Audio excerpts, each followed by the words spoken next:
Sementara longsor terjadi di tempat pembuangan akhir atau TPA Galuga di Kecamatan Bogor, Jawa Barat. Satu orang operator alat berat tewas tertimbun material longsoran sampah.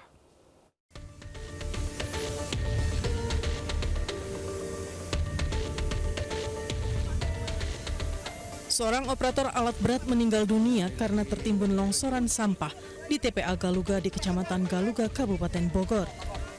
Saat kejadian, korban sedang meratakan gundukan sampah menggunakan alat berat. Ketika alat berat melintas di lahan dangkal, tiba-tiba amblas dan menimbun alat berat dan juga korban.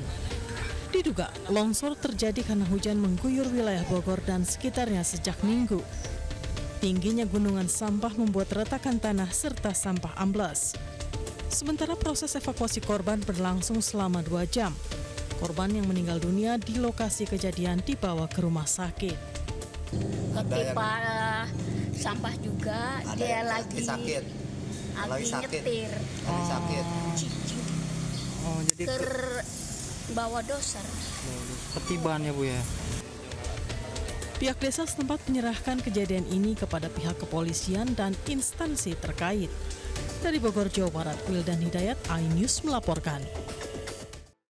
Pemirsa, sebuah rumah berlantai 2 di Cimahi, Jawa Barat ambruk pada Senin siang. 2 orang penghuni rumah tertimpa dan tertimbun reruntuhan bangunan.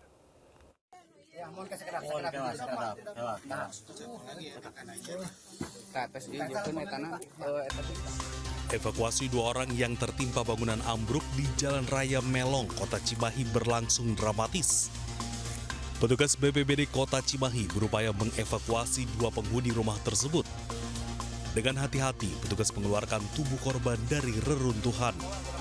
Hampir 1 jam, korban akhirnya dapat dievakuasi dengan selamat meski mengalami luka. Korban langsung dibawa ke rumah sakit untuk mendapat penanganan medis. Kejadian berawal saat 4 orang penghuni rumah sedang sarapan pagi. Tiba-tiba lantai 2 ambruk dan menimpa 2 orang penghuni rumah. Nah, kalau pas roboh itu sendiri teh ada 4 orang di dalam, mama saya, adik saya, nenek sama gua. Ada yang kena juga katanya. Ya katanya nenek sempat ke timbun sama lemari tadi katanya, kejepit sama lemari, sama si gua juga untungnya masih alhamdulillah selamat. Petugas gabungan BPBD dan warga berjibaku mengevakuasi material bangunan yang ambruk. Sementara seluruh penghuni rumah mengungsi. Untuk penyebab ambruknya rumah berlantai 2 masih diselidiki petugas. Pemirsa, kesal tak diberi pinjaman uang, seorang pria nekat mencuri sepeda motor temannya sendiri di Bangkalan, Jawa Timur. Ternyata pelaku merupakan residivis kasus yang sama.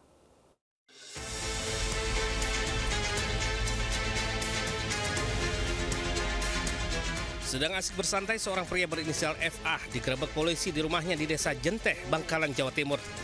Pelaku sempat berontak saat hendak diborgol petugas. Sebelumnya, FA dilaporkan temannya karena mencuri sepeda motor.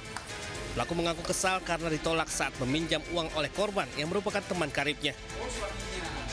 Karena sakit hati, ia akhirnya mencuri sepeda motor saat korban sedang tertidur.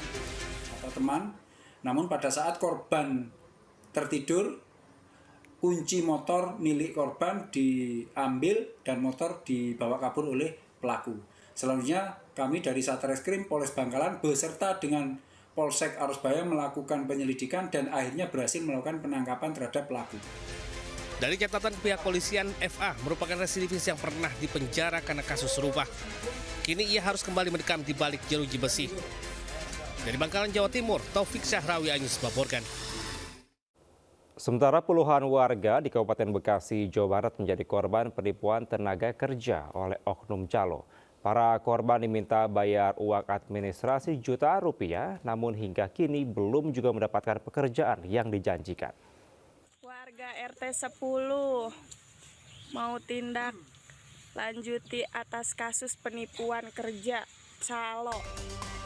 Lebih dari 20 orang menjadi korban penipuan tenaga kerja oleh seorang calo di Kampung Pulau Nangka, Desa Sindang Jaya, Kecamatan Cabang Bugin, Kabupaten Bekasi, Jawa Barat. Para korban ini telah melaporkan kasus tersebut ke Polres Metro Bekasi. Modusnya, para korban dijanjikan dengan bekerja di PT Sosro yang berada di wilayah Kecamatan Cibitung dengan syarat membayar sejumlah uang administrasi sebesar 1 hingga 2 juta rupiah kepada pelaku. Sudah dibayar bulan Mei lalu, namun hingga saat ini pekerjaan yang dijanjikan tak kunjung mereka dapatkan. Para korban juga sempat dijanjikan jika tak masuk kerja, uang yang telah dibayarkan akan dikembalikan sebesar 100%.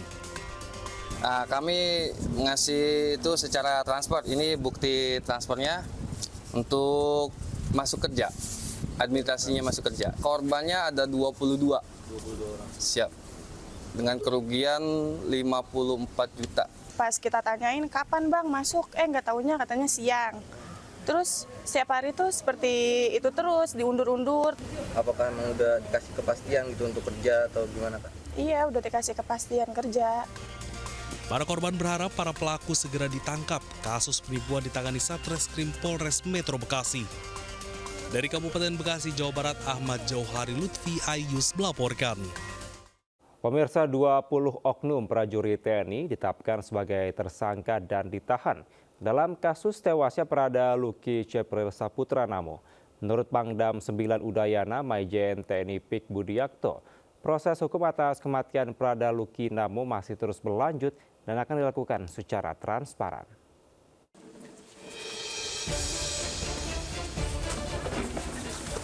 Pangdam 9 Udayana, Maijen TNI Pik Budiakto bertemu dengan orang tua Prada Luki Cepril Saputra Namo di asrama TNI Kuanino, Kota Kupang, Nusa Tenggara Timur.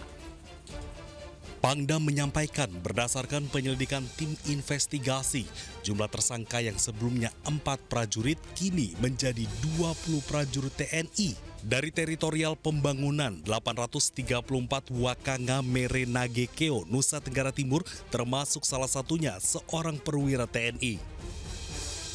Menurutnya, TNI akan memproses kasus ini secara transparan dan mengedepankan keadilan bagi Prada Luki Cepril Saputra Namo tanpa pandang bulu.